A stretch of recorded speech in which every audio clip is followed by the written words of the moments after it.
Did you wish the internet was better? Were dealer prices way too high? Did you love the giveaways? Is the corporate area going to keep getting bigger? What are some of your hot takes from the National?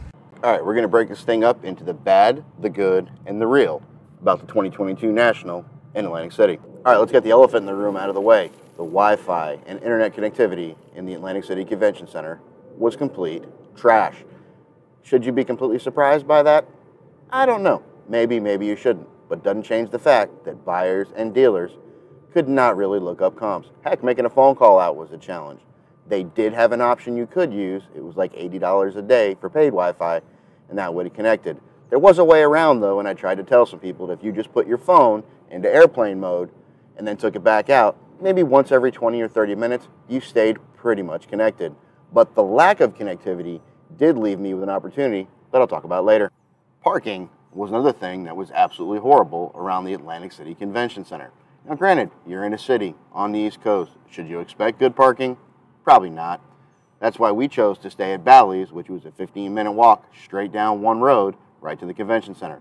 Doesn't change the fact, though, that people coming in from a couple hours away for the day were having more than enough challenges finding a place to put their car. There were a lot of dealers that were way overpriced, even for shows like the National. My suspicion is they were expecting a lot of first-timers coming that might not exactly know what the comp should be. Or possibly they were trying to build in a lot of negotiating room. But with a lot of the dealers I talked to, it didn't seem like that was the case. In fact, at one dealer, I tried to test the case. I had him pull 7 cards out, and the sticker value for his cards was $1,750. The actual comps for those cards were somewhere in the $1,500 range. I asked him what the best price that he could do was, and he came back and said $1,730. I tried to offer $1,700 just to see, which would have been way over comps, and he said, no man, I can't go below $1,730. At that point, I just walked away. Traveling into the National, for a lot of people coming from outside of the northeastern region, was a challenge. Since there's no large airport in Atlantic City, many people had to fly into Philadelphia and then take a 2-hour train or a very pricey Uber or cab in order to get to Atlantic City. So for anyone coming from the Midwest, West Coast, Deep South, etc., that didn't drive, getting into Atlantic City was a little bit of a challenge. In preparation videos, I constantly talked about making sure you bring snacks, granola bars, fruit, little pieces of hard candy, things like that in order to get you through the day. But for those that didn't come prepared or didn't bring enough, they were met with extremely challenging lines. And even food locations inside the venue that actually ran out of food. It was really insane.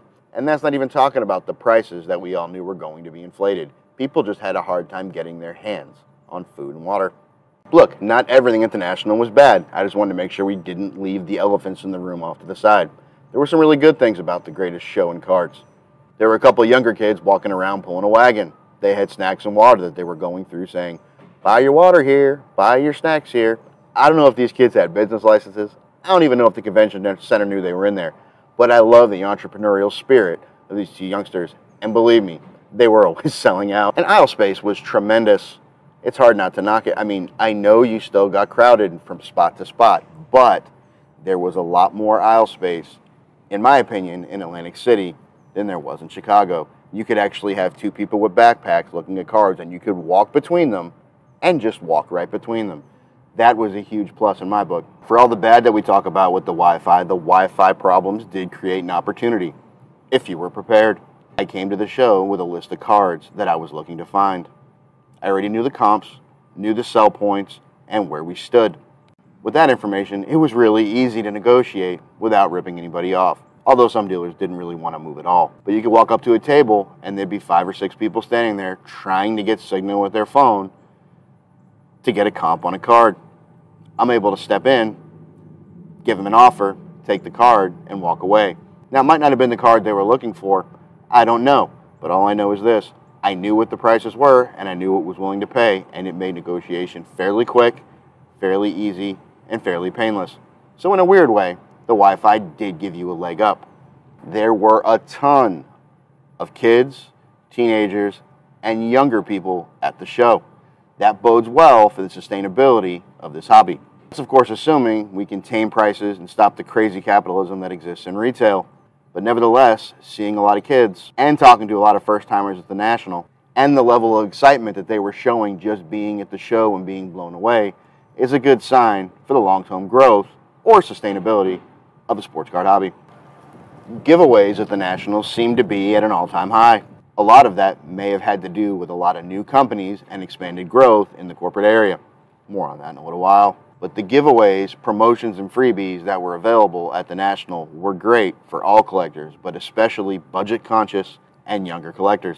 Freebies and promos are never a bad thing to stoke and grow interest. So in that case, I have to thank corporate for appearing to go a little farther and a little bigger than they have gone in the past. Look, at the end of the day, the National is still the National. It's still the mecca of sports cards. From ultra-modern to vintage to tobacco cards to bats to balls to cleats to helmets to anything you can imagine. Doesn't matter the sport or pop culture, you can find it at the National. That can never be taken away. What did all of you think was good about the show?